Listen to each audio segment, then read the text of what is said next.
My name is Thomas Hale. I turned 80 this spring. I suppose that's why I'm finally saying this out loud. There's a letter on my desk. It's been opened so many times now that the fold is almost torn through. The paper has gone soft where my fingers keep pressing it flat. I didn't read it when it arrived. I told myself I would, just not that day. There always seemed to be another day. The envelope came in late October. I remember because the maple tree out front was already half bare, leaves sticking to the sidewalk in wet clumps. I had just come back from the hardware store. The mailbox was heavy with catalogs and bills. Her handwriting was the only thing I recognized immediately. I knew it was from Margaret. I stood there in the kitchen holding it. The house was quiet the way it gets in the afternoon, when even the refrigerator sounds too loud. I turned the envelope over in my hands. I remember noticing how steady her handwriting still was. She had always written carefully, like every word deserved its own space. I set it down on the counter. I don't know why. Maybe I was afraid of what it might ask of me. Maybe I thought I already knew what it would say. We hadn't spoken in almost 12 years. Not since the afternoon I told her I needed time to think. She had stood in the doorway with her coat on, waiting for me to say something else. I didn't. That was the last time I saw her face in front of me. We had been married 43 years. 43 years of morning coffee across from each other. 43 years of shared grocery lists and arguments about paint colors. 43 years of knowing the exact rhythm of someone's breathing in the dark. And then, silence. It didn't happen all at once. It never does. It was small things at first. I stayed longer at work after I retired, volunteering at the shop because I didn't know what to do with myself at home. She started visiting her sister more often. We stopped asking each other certain questions. The day I told her I needed time, she didn't cry. That almost hurt more. She just nodded slowly, like she had already rehearsed that moment in her mind. She packed a suitcase and left for her sister's house. I thought she'd come back in a week. Weeks turned into months. Pride is a quiet thing. It doesn't shout. It just sits there, keeping you from picking up the phone. When the letter came, I hadn't heard her voice in years. I had imagined it changing, getting thinner with age. I imagined what I might say if we ever spoke again. I told myself there was no rush. Whatever was in that envelope could wait until I felt ready. I slid it into the drawer beside the stove. That winter was colder than usual, the kind of cold that seeps into your bones and stays there. I kept busy, fixed a loose railing on the porch, cleaned out the garage, drove to the grocery store even when I didn't need anything, just to see people moving around. Every now and then I would think about the letter. I would picture it lying there in the dark, unopened.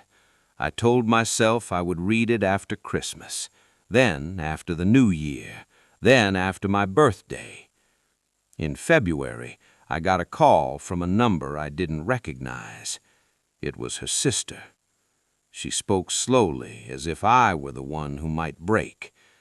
Margaret had passed away 2 days earlier. A stroke. Quick, they said. She hadn't suffered long. I remember sitting down at the kitchen table. The chair made that same soft scrape it always does against the tile. I stared at the wall while her sister kept talking. Funeral arrangements, A small service. Margaret had mentioned my name, she said. She had hoped I might come. When I hung up, the house felt different. Not louder, just emptier. I opened the drawer. The envelope was still there, exactly where I had left it. I held it in both hands this time. My fingers were shaken, which annoyed me. I've always prided myself on steady hands. I opened it carefully. The letter wasn't long, 3 pages. She wrote that she had been sick for some time. She didn't go into detail. That wasn't her way. She said she had thought about calling me many times, but she didn't want to hear reluctance in my voice. She said she didn't need promises. She just wanted to clear something between us. She wrote that she had never stopped loving me, even in the silence. She wrote that she understood now that I had been afraid of growing old, that I had mistaken restlessness for freedom. She said she forgave me for leaving things unfinished. There was one line I keep coming back to. I hope you read this while there is still time. I didn't. I read it after she was already gone. I went to the service. I stood in the back of the room. Her hair in the photograph by the casket was whiter than I remembered. Her smile was the same. People came up to me. Some nodded kindly. Some avoided my eyes. Her sister held my hands for a long time and didn't say much. When I returned home, the house felt like it was waiting for me to say something. I walked into the bedroom we once shared. Her side of the closet was still half empty. I had never filled it. For weeks I carried that letter with me from room to room. I read it in the morning light. I read it at night with the lamp on low. Each time I noticed something new in the spaces between her sentences.